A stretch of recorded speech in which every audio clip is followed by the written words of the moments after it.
بسم اللہ الرحمن الرحیم وبہ نستعین سبحانک لا علم لنا الا ما علمتنا انک انت العلیم الحکیم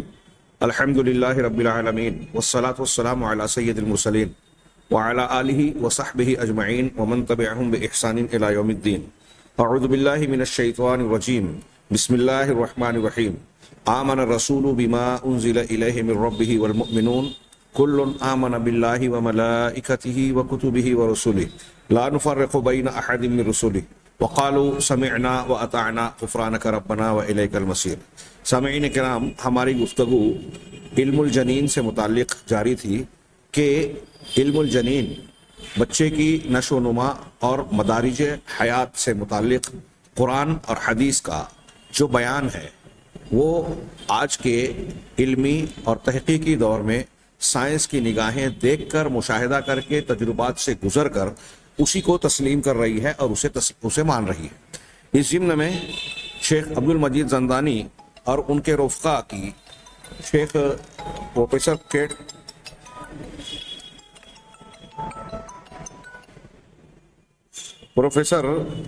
کیٹ مور جو اس فن کے ماہر ہیں، ان کی تصریحات کو بیان کر رہے تھے اور ان سے جو گفتگو ہو رہی تھی اس کا تذکرہ انہوں نے ایک مشہور تصنیف دا ڈیولپنگ ہیومن،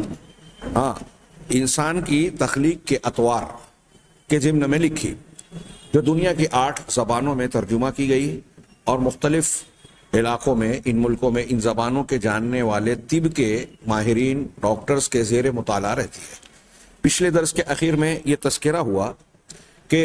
سعودی عرب کے وفد نے، حیات الاعجاز العلمی کے لوگوں نے پروفیسر صاحب کے سامنے قرآن کے وہ بیانات پیش کیے جس میں انسان کی تخلیق اور جنین سے متعلق باتیں بیان کی گئی ہیں. اس سے پہلے بھی ان سے تذکرہ ہوا اور پھر ان لوگوں نے ان سے یہ گزارش کی کہ جب آپ نے یہ جان لیا تو آپ نے اپنی کتاب میں قرون وسطیٰ کا جو تذکرہ کیا، درمیانی زمانوں کا، اور اس میں یہ بیان کیا ہے اپنی کتاب میں کہ اس زمانے میں علم الجنین سے متعلق دنیا کچھ بھی نہیں جانتی تھی، کوئی ترقی نہیں پا سکی تھی. جبکہ آپ یہ دیکھ رہے ہیں کہ 7ویں صدی ہجری میں، عیسوی میں، اللہ کے نبی جناب محمد رسول اللہ صلی اللہ علیہ وسلم مبعوث ہوئے، قرآن آپ پر نازل ہوا، آپ لوگوں کو اللہ کا دین اور ہدایت بیان کرتے ہوئے ضمناً آپ نے انسان کی تخلیق کے ان مراحل کا بھی تذکرہ کیا، ان آیتوں کو اور اپنی حدیثوں کو پیش کیا. تو آپ جیسا آدمی ایمانداری اور دیانتداری کے مطابق اپنی کتاب میں اس معلومات کا اضافہ کیوں نہیں کرتا کہ جب دنیا سائنسی اور تحقیقی اعتبار سے اس علم کے بارے میں کلی طور سے ناآشنا تھی، اس وقت قرآن اور حدیث نے یہ باتیں بیان کی جسے چند 30-40 سال پہلے کہ انسان نے سائنسی اور علمی تحقیق کی بنیاد پر سمجھا اور جانا. چنانچہ انہوں نے کہا کہ پروفیسر مور نے ہماری اس بات کو قبول کیا اور پھر اپنی کتاب دا ڈیولپنگ ہیومن کے اندر 3رے ایڈیشن میں کچھ اضافہ کیا. چنانچہ پروفیسر مور اپنی کتاب میں العصور الوسطیٰ، زمانہ وسطیٰ، درمیانی زمانوں کا کے زیر عنوان یہ بیان کرتے ہیں. یہ ان کی عبارت ہے، میں اس کا ترجمہ اور خلاصہ آپ حضرات کے سامنے پیش کر رہا ہوں. کہہ رہے ہیں کہ عصور وسطیٰ میں، درمیانی زمانوں میں علوم کی تحقیقات کی رفتار بہت کمزور تھی، آہستہ تھی. علم اور تحقیق کا قافلہ ان زمانوں میں، یعنی وسطیٰ درمیانی زمانوں میں، بڑی دھیرے اور جو ہے آہستہ خرامی سے چل رہا تھا، اور علم الاجنہ، جنین سے متعلق علم کے بارے میں بہت کم معلومات تھی. جبکہ قرآن کریم جو کتاب مقدس ہے مسلمانوں کے نزدیک، اس میں یہ بات وارد ہوئی ہے. اس زمانے میں پروفیسر مور نے اپنی اس کتاب میں اضافہ کیا 3رے ایڈیشن میں کہ اس زمانے میں وسطیٰ ادوار میں بہت کم معلومات تھی علم الاجنہ سے متعلق. ہاں، مسلمانوں کے نزدیک جو کتاب مقدس قرآن کریم ہے، اس میں یہ بات وارد ہوئی کہ انسان مرد اور عورت کے افرازات کے مخلوط سے ملے جلے مادے سے پیدا ہوتا ہے، اور قرآن میں متعدد مقامات پر ایسے اشارات پائے جاتے ہیں، موجود ہیں کہ انسان نطفے سے پیدا ہوتا ہے، منی کے مادے سے، منی میں موجود نطفے سے پیدا ہوتا ہے، اور قرآن یہ بھی بیان کرتا ہے کہ یہ نطفہ جو کہ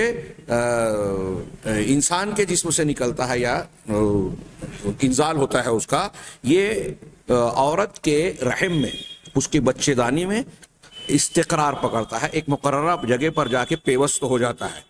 ایسے ہی جیسے کوئی بیج زمین میں قرار پاتا ہے۔ آگے وہ کہتے ہیں کہ یہ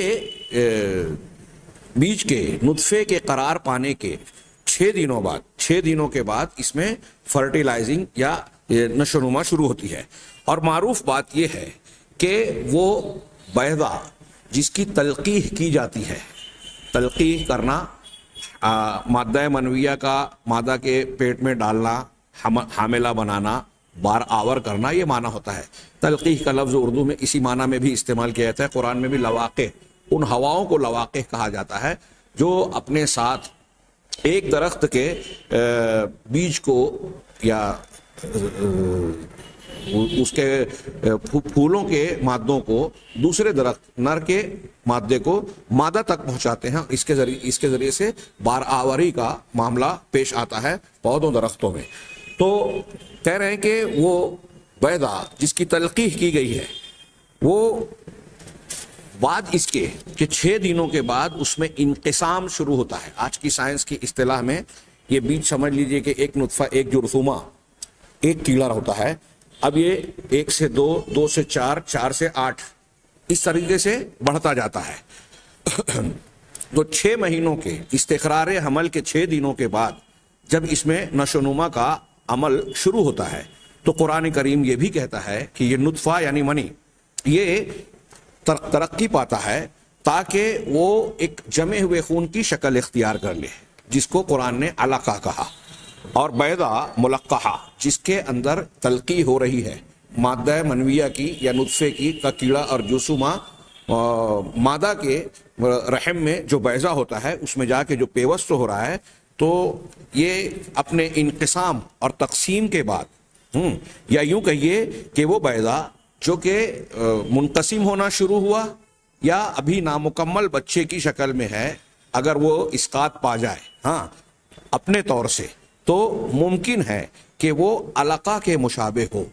اس مرحلے میں وہ علقہ کے مشابہ ہو جاتا ہے جب وہ جمع ہوا خون بنتا ہے، ترقی پاتے ہوئے اس میں فرٹیلائزنگ یا انقسام کا جو عمل ہوتا ہے 1 سے 2، 2 سے 4 والا، اس کے بعد جو شکل اس کی بنتی ہے وہ جمے ہوئے خون کی، اور اسی کے بارے میں کہہ رہے ہیں کہ اس انقسامی عمل کے بعد کا جو مرحلہ ہوتا ہے اس میں یہ علقہ کے مشابہ ہوتا ہے، علقہ یعنی جونک۔ وَيُمْكِنُ رُؤْيَةُ مَظْهَرِ الْجَنِينِ فِي تِلْكَ الْمَرْحَلَةِ يَشْبَهُ الْعَلَقَةِ، کہہ رہے ہیں کہ اس مرحلے میں اگر آپ حمل کی شکل کو دیکھیں گے تو تصویر کو بتاتے ہوئے انہوں نے اس کی طرف اشارہ کیا کہ آپ جان سکتے ہیں کہ جو شکل میں واضح کی گئی ہے وہ بالکل جونک کی طرح اپنی شکل اختیار کرتا ہے۔ یہ اوپر نیچے دونوں شکلیں بنائی گئی ہیں کہ جس میں سے ایک جمع ہوا خون حمل کا ابتدائی مرحلہ، اور پھر یعنی نطفے سے علقہ بننے کی شکل اور جونک کی شکل، ان دونوں کو جیسا کہ اس سے پہلے کے درس میں، اس سے پہلے کے حلقے میں خود انہوں نے بیان کیا تھا کہ پروفیسر صاحب نے بعض کانفرنسوں میں اصلی جونک کی تصویر پیش کی اسکرین پر، اور ساتھ ساتھ حمل کے اس علقہ کے پیریڈ والا، اس مرحلے والا جو شکل و صورت جو ہوتی ہے اس وقت اس مرحلے کی، اس کو پیش کیا اور بتایا کہ بالکل دونوں ہو بہو ہوتے ہیں۔ انہوں نے آگے کہا کہ یہ تصویر علقہ یا جونک، جس کو انہوں نے ماس الدماء وضاحت کی کہ کون علقہ جونک، جو کہ خون کو چوسنے والا جانور ہے، جاندار ہے، پانی میں یا نمی میں رہتا ہے، خون کو چوسنے والا یہ جونک اور مادہ کیڑا بالکل یہ اس کی شکل کا ہوتا ہے جب نطفہ اپنے پیدائش کے نطفے سے اگلی شکل کی طرف منتقل ہوتا ہے۔ وَيَكُونُ مَظْهَرَ الْجَنِينِ فِي هَذِهِ الْمَرْحَلَةِ يَشْبَهُ شَيْئًا مَمْثُوغًا۔ اب اس کے بعد جنین کا مظہر اس مرحلے میں ایسی شکل اختیار کرتا ہے، یعنی علقہ کے بعد اب اس کے بعد ایسی شکل اختیار کرتا ہے جو کہ جیسے کسی چیز کو منہ میں یا دانتوں سے چبایا گیا ہو، کل لبان او الخشب، جیسے صنوبر، یا یوں لبان کہتے ہیں صنوبر کو، یا ایسی گوند جو بے شکل کی بے ہنگم کسی شکل میں ہوتی ہے، ایک قسم کی گوند کو لبان کہا جاتا ہے۔ تو کہا لبان کی طرح اگر آپ کسی گوشت کے ٹکڑے کو یا مٹی کے ٹکڑے کو اپنے منہ میں چبائیں، چبانے کے بعد جب اسے نکالیں تو کس طرح اس میں دانتوں کا نشان اور اونچ نیچ والا معاملہ ہوتا ہے، کہیں ابھرا کہیں دبا، ہاں اسی طرح کی یہ شکل بنتی ہے جس کو قرآن نے مضغے سے تعبیر کیا ہے، اس کی دوسرے صفحے پر یہ شکل بنائی ہے۔ اور پروفیسر مور نیچے یہاں لکھا ہے کہ پروفیسر مور نے ان تصویروں کے ذریعے سے اسے ظاہر کیا۔ وَكَأَنَّ فِيهَا، اب اس میں گویا اگلے مرحلے میں گویا کہ اس میں دانتوں کے آثار نہیں، اس مضغہ کی شکل کے وقت میں آپ اگر اس کو دیکھیں اور غور کریں تو ایسا محسوس ہوگا کہ جیسے دانت سے کسی نے چبایا ہے، اور اس مرحلے میں اس کے اندر دانتوں سے چبانے کے نشانات آپ کو نظر آئیں گے۔ کہہ رہے ہیں کہ جنین انسانی شکل میں 40 یا 42 دنوں کے گزرنے کے بعد انسانی شکل کا اعتبار یہاں پیدا ہوتا ہے، ہاں، اور اس کے بعد اس مرحلے کے بعد 40-42 دنوں کے بعد یہ جنین جو ہے وہ دوسرے حیوانات کے جنین کی طرح نہیں ہوتا، جبکہ اس سے پہلے بعض شکلوں میں ایسا ہوتا ہے کہ جوک کی طرح، مینڈک کی طرح، اور بعض لوگوں نے اس پر پہلے مرحلے میں کہا کہ کچھ بندر کی جیسی شکل صورت جیسی بنتی ہے، گوریلا، شمپانزی جیسے لوگوں کی، لیکن یہ کہہ رہے ہیں کہ اب اس مرحلے کے بعد 42 دنوں کے بعد یہ جنین جو ہے دوسرے حیوانات کے جنین سے مختلف ہو جاتا ہے، الگ ہو جاتا ہے، اس لیے کہ انسانی جنین اس مرحلے میں اپنی کچھ خصوصیات کو حاصل کرنا شروع کر دیتا ہے، اس کے اندر انسانی خصوصیات اور اس کی شکل و صورت نقش نمایاں ہونا شروع ہو جاتے ہیں، جس کو اللہ تبارک و تعالیٰ نے سورۃ الحج میں مخلقہ کہا ہے، یعنی نقش والا، شکل و صورت والا، کما ہوا مبین فی الشکل، جیسا کہ یہ شکل میں بیان کیا گیا ہے۔ اگر آپ کو یہ شکل نظر آئے، آپ دیکھ سکتے ہیں کہ اس مرحلے میں اگرچہ ابھی انسان مکمل نہیں ہوا ہے، لیکن چہرے مہرے کے نقوش اس میں واضح اور نمایاں ہونا شروع ہو جاتے ہیں۔ اللہ تبارک و تعالیٰ نے اس مرحلے کے مرحلہ وار تخلیق کے سلسلے میں کہا، یہ پروفیسر کیٹ مور اپنی کتاب میں داخل کیا ہے، اس عبارت کا تذکرہ میں کر رہا ہوں۔ انہوں نے پھر قرآن کی اس آیت کا ذکر کیا جو سورہ زمر کی آیت نمبر 6 میں اللہ تبارک و تعالیٰ کے ارشاد کی شکل میں وارد ہے، یخلقکم فی بطون امہاتکم خلقا من بعد خلق فی ظلمات ثلاث۔ اس کا ترجمہ ہے کہ اللہ تبارک و تعالیٰ وہ تمہیں تمہاری ماؤں کے پیٹوں میں ایک بناوٹ کے بعد دوسری بناوٹ پر بناتا ہے، 3 اندھیروں میں۔ یہ احسن البیان کا ترجمہ ہے۔ پھر سے میں دہرا رہا ہوں کہ، اور وہ بڑے غور سے سنیے گا، اللہ کے کلام کا سورہ زمر کی آیت نمبر 6 کا یہ ترجمہ ہے کہ اللہ تمہیں تمہاری ماؤں کے پیٹوں میں ایک بناوٹ کے بعد دوسری بناوٹ پر بناتا ہے، 3 اندھیروں میں۔ شیخ کیلانی نے اسی آیت کا ترجمہ تھوڑے سے فرق کے ساتھ کیا، میں مزید وضاحت کے لیے، بات ایک ہی ہے لیکن ان کے الفاظ تھوڑے سے الگ ہیں، انداز الگ ہے، اس لیے ترجمہ کر رہا ہوں کہ وہ تم میں تمہاری ماؤں کے پیٹوں میں 3 تاریک پردوں میں ایک کے بعد دوسری شکل دیتے ہوئے پیدا کرتا ہے۔ وہ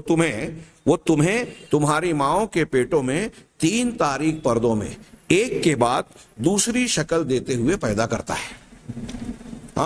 پروفیسر مور نے قرآن کی اس آیت کو نقل کرنے کے بعد بیان کیا کہ ان تاریک پردوں کے پیچھے اندر جنین ترقی کرتا ہوا تطور سے کے مراحل سے، ترقی کے مدارج سے گزرتا ہے 3 تاریکیوں میں، اور یہ 3 تاریکیں وَهَذَا قَدْ يُشِيرُ إِلَىٰ، یہ قرآن کی آیت اشارہ کر رہی ہے۔ یہ 3 تاریکیوں سے مراد کون سی 3 تاریکی ہے؟ ایک جدار البطن الخارجی للمرأة، عورت کے پیٹ کا خارجی دیوار، عورت کے پیٹ کی ایک دیوار ہے جو بچے دانی کے اعتبار سے خارجی ہے، جس کے اندر بچہ ہوتا ہے، وہ ایک غلاف ہے سمجھ لیجئے، اس کے باہر ماں کا پیٹ کا حصہ ہے، تو ماں کے پیٹ کی ایک دیوار، جدار۔ دوسرا جدار الرحم، مادر رحم، جس کو ہم بچے دانی کہہ لیں، بچے دانی کی دیوار، دوسری تاریکی، دوسرا اندھیرا،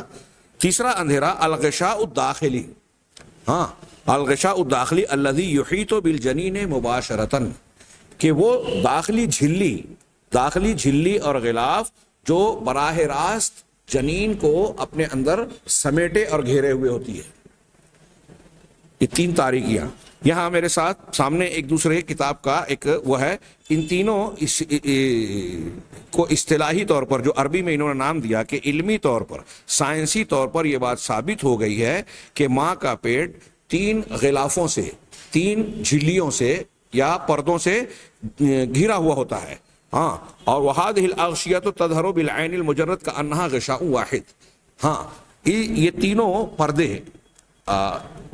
ننگی آنکھ سے ایسا محسوس ہوتا ہے کہ گویا یہ ایک ہی غلاف ہے۔ وَهَذِهِ الْأَغْشِيَةُ الَّتِي تُسَمَّى، ان پردوں کو نام دیا جاتا ہے نمبر ایک منباری، دوسرا خوربون اور تیسرا فائدی۔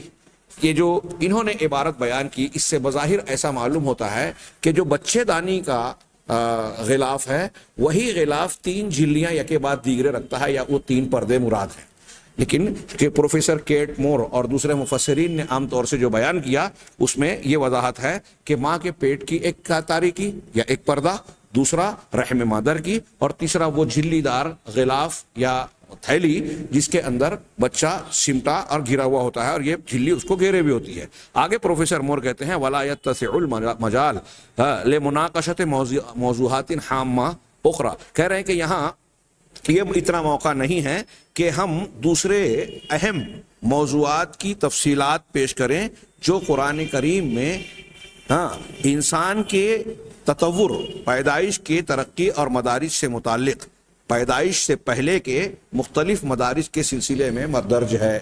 قرآن مجید میں انسانی تخلیق کے جو مراحل مرحلہ بمرحلہ بیان کیے گئے ہیں ان سے متعلق دیگر تفصیلات کو بیان کرنے کا یہاں مجال اور موقع نہیں ہے۔ آگے وہ کہتے ہیں کہ ھذا الذی، یہ شیخ صاحب کتاب کہہ رہے ہیں کہ یہ وہ بات ہے جسے ڈاکٹر کیٹ مور نے لکھا اپنے تیسرے ایڈیشن میں، وَأَصْبَحَ مُنْتَشِرًا فِي الْعَالَمِ، اور ان کی یہ تحریر، یہ کتاب تیسرے ایڈیشن کے بعد جو کچھ شائع کی گئی، یہ پوری دنیا میں پھیل گئی ہے آج کے دن، اور اللہ تبارک و تعالیٰ ہی کے لیے ساری تعریفیں ہیں۔ ھذا ما املاہ علیہ البحث العلمی، یہ علمی بحث کا جو مادہ ان لوگوں نے کہا پروفیسر کیٹ مور کے سامنے پیش کیا، اور اس کی بنیاد پر انہوں نے اس میں املا کروایا اور بڑھایا۔ لقد اقتنع، کہہ رہے ہیں کہ پروفیسر کیٹ مور اس بات سے بھی مطمئن ہوئے کہ یہ تقسیم بأن التقسیم الذی تقسم الیہ اطوار العلم فی بطن امہ، کہ یہ تقسیم جو ماں کے پیٹ میں جنین کے اندر پیش آتی ہیں الان فی العالم کلہ، کہہ رہے ہیں کہ پوری دنیا میں اس تقسیم کو اور اس کے سمجھنے سمجھانے کو پوری دنیا میں بہت مشکل مانا جاتا ہے، اور ایک طریقے سے غیر مفہوم کے پوری طریقے سے انسان کی سمجھ سے باہر آج بھی مانی جاتی ہے۔ کہہ رہے ہیں کہ وَلَا يَنْفَعُ فِي فَهْمِ مَرَاحِلِ تَطَوُّرِ الْجَنِينِ، کہ یہ جو تفصیلات سائنسی اعتبار سے انسان کو حاصل ہوئی ہے تقسیمات کا کہ ایک سے دو، دو سے چار، اور دوسری جو اس میں مادوں کا اضافہ ہوتا ہے، کہہ رہے ہیں کہ آج بھی جنین کے اس تطور اور اس ترقی کے مراحل کو سمجھنا انسان کے لیے پورے طریقے سے کارآمد نہیں ہو سکا۔ یہ اس لیے ہے کہ یہ تقسیم جو سائنسی اعتبار سے ہوتی ہے اس کو ارقام اور اعداد کے مطابق ظاہر کیا جاتا ہے، 1 2 3 4 یا 5واں مرحلہ، اور اس طریقے سے، جبکہ قرآن میں جو تقسیم بیان کی گئی ہے یہ ارقام پر اعتماد نہیں کرتا، یعنی نمبر نہیں دیتے، قرآن نے نمبر نہیں دیا، نمبر 1 پہلا مرحلہ، دوسرا، تیسرا، چوتھا، بلکہ قرآن نے اس کی مختلف شکلیں جو واضح طور سے نمایاں ہوتی ہے اور جو شکل صورت اس جنین کی بنتی ہے اس کے مختلف نام دے کر اللہ کی کتاب نے اس کو تقسیم کیا ہے۔ چنانچہ قرآن کی تقسیم میں مرحلہ وار انسان کے مراحل حیات کیا ہے، سب سے پہلے نطفہ، پھر اس کے بعد علقہ جمع ہوا خون، پھر اس کے بعد مضغہ جو ہم یوں کہہ لیجئے کہ گوشت کا ٹکڑا لوتھڑا کہتے ہیں لیکن چبائی ہوئی بوٹی کہہ لیجئے، عظام یعنی ہڈیاں، کساء العظام باللحم، ہڈیوں پر گوشت کا غلاف یا لباس پہنایا جانا. اسی طریقے سے آخری مرحلہ جو قرآن نے بیان کیا النشأۃ خلقا آخر, ایک دوسری تخلیق اور دوسری شکل و صورت دے کر پیدا کر دینا. نطفہ, علقہ, مضغہ, عظامن یعنی ہڈیوں پر گوشت کا لباس پہنانا, ہاں, اور پھر اس کے بعد آخری مرحلہ خلقا آخر, نئی شکل و صورت دے کر. ہاں, یہاں ہم انشاءاللہ ابھی ایک اقتباس اگلے درس میں پڑھیں گے مولانا ابوالکلام آزاد کا. ان میں سے ہر مرحلہ اپنی ایک الگ حیثیت اور اپنی ایک الگ نمود رکھتا ہے. ہم یہ نہیں کہہ سکتے کہ ایک ہی شکل و صورت تھی, جیسا کہ کچھ ماضی کے کچھ مفکرین یا ماہرین یا محققین کا خیال تھا کہ ماں کے پیٹ میں جو جنین جاتا ہے وہ ایک چھوٹا سا بچہ ہوتا ہے اور وہ بڑا ہوتا چلا جاتا ہے. نہیں, مولانا آزاد نے خاص طور سے اس پر توجہ دلائی کہ ان میں سے ہر مرحلہ اپنی ایک الگ نمود, اپنی ایک الگ حیثیت رکھتا ہے. ہر ایک مرحلے کو ہم ایک الگ پیدائش کہہ سکتے ہیں, جو قرآن نے کہا خلقم من بعد خلقن, کہ ایک بناوٹ کے بعد دوسری بناوٹ, ایک پیدائش کے بعد دوسری پیدائش, جس کا ترجمہ ہم نے کیا. ہاں, ہر درجہ اپنی ایک پیدائش رکھتا ہے. اور صرف اتنا ہی نہیں, جن چیزوں کا نام قرآن نے لیا اس زمانے سے لے کر آج کے زمانے تک انسان کے لیے یہ نام, یہ تصویریں دیکھ کر سمجھنا انسان کے لیے آسان ہے. جبکہ نطفے سے علقہ اور علقہ سے مضغہ, مضغہ سے عظام اور جو دوسرے مراحل آخر تک گزرتے ہیں, اس کے درمیان جو ہفتہ 10 دن 15 دن میں جو تبدیلیاں واقع ہوتی ہیں وہ بڑی دقیق اور اس کی تقسیمات بہت مشکل الفہم ہے. جیسا کہ پروفیسر کیٹ مور نے کہا کہ آج بھی انسان کے لیے ان چیزوں کا سمجھنا آسان نہیں ہے, لیکن ان چیزوں کو بیان کرنے کے بعد کہہ رہے ہیں کہ ہونا کا تفاصیل متفاوتہ فی کل منہا, ان میں سے علقہ, مضغہ, عظام اور جو دوسری چیزوں کا جو تذکرہ کیا گیا ان کے بارے میں دوسری الگ الگ تفصیلات ہیں جو ہر ایک سے تعلق رکھنے والی ہیں. وعن هذه تقسیمات القرآنیہ, قرآن کی ان تقسیمات سے متعلق وہ کہتے ہیں جس کا تعتمد علی الشکل المحدد المتمیز عن الشکل الآخر, جو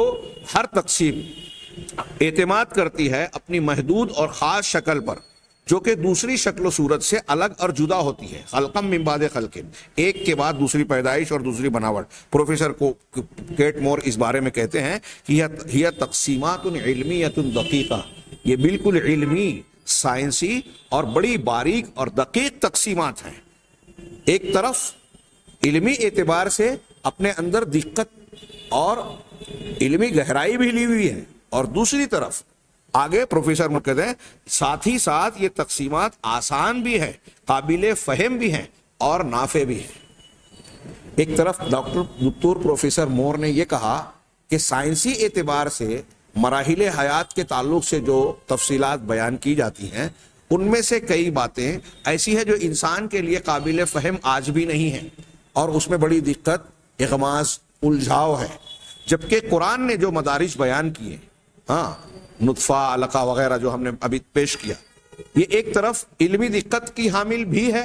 اور دوسری طرف انسان کے سمجھنے کے اعتبار سے, جاننے کے اعتبار سے آسان ہے, نفع بخش ہے. ہاں, اور پروفیسر کیٹ مور اسی لیے اس کے بارے میں کہا کہ پروفیسر کیٹ مور نے ایک کانفرنس میں کھڑے ہو کر اپنے خطاب اور محاضرے میں برملا ببانگ دہل یہ کہا کہ یحمل جنین فی رحم الام ثلاثۃ احجبۃ, کہہ رہے ہیں کہ جنین کی حفاظت ماں کے پیٹ میں 3 حجاب, 3 پردے یا 3 تاریکیاں کرتی ہیں. یا کہہ رہے ہیں او طبقات موضحہ فی الشریحۃ التالیہ, یا وہ 3 طبقات اور 3 درجہ وار غلاف جو کہ آنے والے تصویر میں جو ہے انہوں نے واضح کیا. ہاں, جو الگ الگ پردے بنا کر انہوں نے ایک تصویر بنائی. اگر یہاں آپ اس تصویر کو دیکھ سکیں تو اندر بچہ ہے, اور پھر اس بچے کے بعد انہوں نے تیر کے نشان سے 3 غلاف کا ذکر کیا اور اس 3 غلاف کا نام دیا. پہلا الجدار البطنی, پیٹ کی دیوار. دوسرا الجدار الرحمی, رحم مادر یعنی بچے دانی کی دیوار. اور تیسرا جیم الغشا یعنی وہ جھلی جو بچے کو لپیٹی ہوئی ہوتی ہے. اور پھر آگے انہوں نے کہا کہ شکل کو دیکھ سکتے ہیں. یہ تصویر انہوں نے جو نقل کی ہے اس کو نیچے دیا ہے پرمیشن فرام پروفیسر مور. ہاں, ان سے تصویر اجازت لے کر ان کی پیش کی ہوئی تصویر کو ان کے 3 غلاف کا نمبر 1, نمبر 2, نمبر 3 انہوں نے واضح کیا. کہہ رہے ہیں کہ لأن مراحل تطور الجنین البشری معقدہ, کہہ رہے ہیں کہ جنین کی ترقی پانے کے جو مراحل ہیں وہ بڑے پیچیدہ ہیں. وذالک کیوں؟ وذالک بسبب التغیرات المستمرہ التي تطرأ علیہ، یہ اس وجہ سے کہ اس جنین پر مسلسل جب تک وہ ماں کے پیٹ میں ہوتا ہے مسلسل اس میں تطور، تبدیلی اور ترقی ہوتی رہتی ہے، اس پر مسلسل تبدیلیاں واقع ہوتی رہتی ہیں. اس لیے یہ ممکن ہے، شیخ کہہ رہے ہیں یہاں کہ یہ ممکن ہے کہ یہ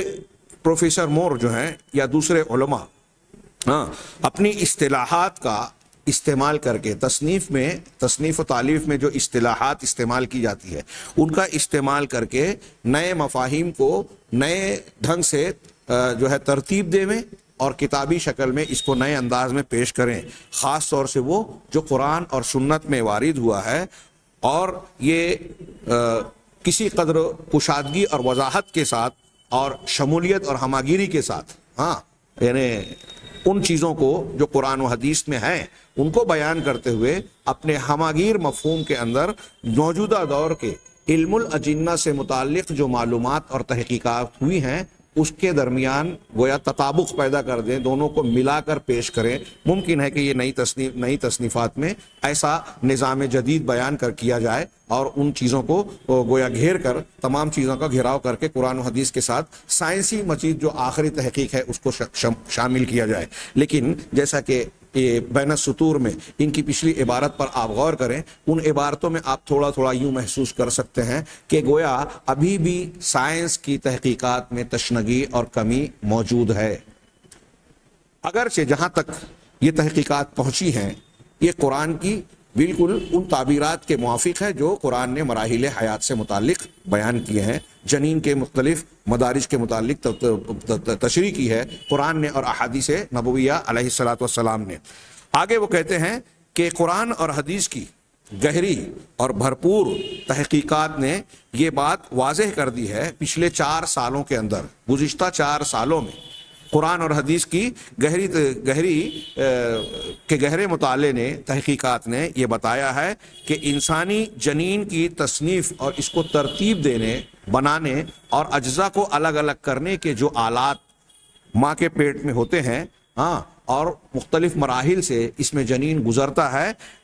یہ بہت ہی حیرت انگیز تبدیلیاں اور باتیں ہیں جو انسان کے علم میں آ سکی ہیں. اس اعتبار سے خاص طور سے کہ 7ویں صدی ہجری، 7ویں صدی عیسوی میلاد کے بعد، حضرت عیسیٰ علیہ الصلوۃ والسلام کے بعد 600 سال گزرنے کے بعد 7ویں صدی میں ان چیزوں کو اگر ہم دیکھیں جو علم الاجنہ سے متعلق تاریخ میں یا اس کی تاریخ سے متعلق اس زمانے میں انسان کی معلومات کا جو معیار، جو اس کا مستویٰ تھا، وہ آج کے علم الجنین کے متعلق یا جنین کے تطور اور ترقی پانے سے متعلق کوئی بھی میل نہیں کھاتا. اس وقت انسانی جنین کی تصنیف اور بناوٹ سے متعلق جو معلومات نہیں تھی، یہ معلومات ہم کہہ سکتے ہیں کہ آج کے زمانے میں 20ویں صدی کے آتے یا 20ویں صدی کے آنے کے بعد انسانی علم اور اس کے معلومات کے دائرے میں حقیقی معنوں میں آنا شروع ہوئی. اس سبب سے انسان کے جنین کے وہ اوصاف جو قرآن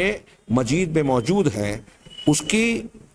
بنیاد یہ نہیں کہا جا سکتا کہ اس کی بنیاد جو قرآن کریم میں بیان کی گئی ہے وہ 7ویں صدی میں کسی علمی یا سائنسی جانکاری کی بنیاد پر قائم کی گئی ہو. یہ تھوڑا سا میں نے عبارت کا لحاظ کیا تو ہو سکتا ہے کہ سننے والوں کو سمجھنے میں دقت ہو. میں اپنے الفاظ میں اس پوری عبارت کو پھر سے کہوں کہ وہ کہہ رہے ہیں کہ جو اللہ کے نبی صلی اللہ علیہ وسلم کا زمانہ مبارک تھا،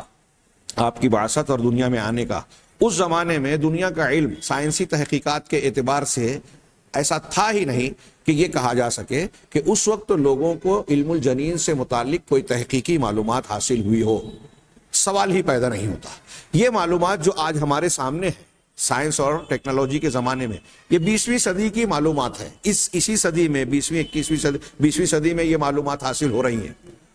اب ظاہر سی بات ہے کہ جب یہ انسانی جنین کے مختلف مدارج اور مراحل کا علم آج ہو رہا ہے تو 1400 سال پہلے قرآن مجید میں اور اللہ کے نبی صلی اللہ علیہ وسلم کی احادیث میں ان مدارج سے متعلق جو حقائق اور سچائیاں بیان کی گئی ہیں، جو آج سائنس کی نگاہیں دیکھ کر مان رہی ہیں،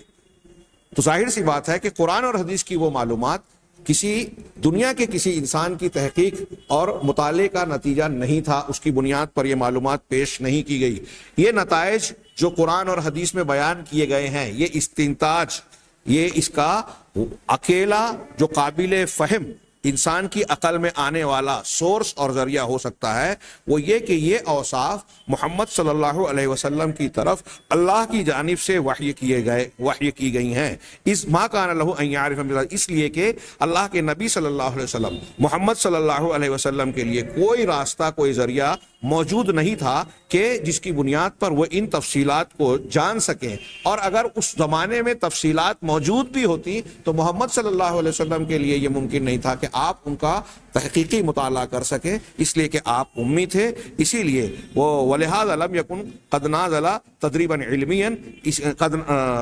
لم یکن قد نال تدریبا علمیا، اسی وجہ سے انہوں نے کوئی علمی تحقیقی سائنسی تدریب اور ٹریننگ نہیں حاصل کی تھی۔